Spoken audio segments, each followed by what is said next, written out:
16 पुस्तके 900 रुपयाला विकल्यामुळे 4 पुस्तकांच्या खरेदी एवढा नफा होतो, तर प्रत्येक पुस्तकांची खरेदी किंमत किती? अशा टाईपचा आपल्या प्रश्न विचारलाय. हा प्रश्न बघा कसा सोडवायचा. टोटल पुस्तके दिलेत आपल्याला 16.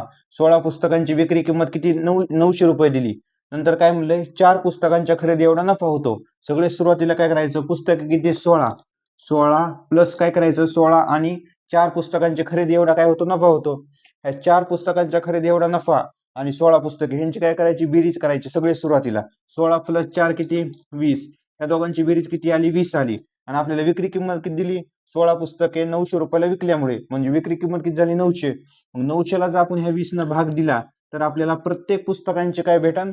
खरेदी किंमत भेटन. मग 900 भागाकारामध्ये किती? 20. आता 900 ला काय करायचं? 20 न भाग द्यायचा.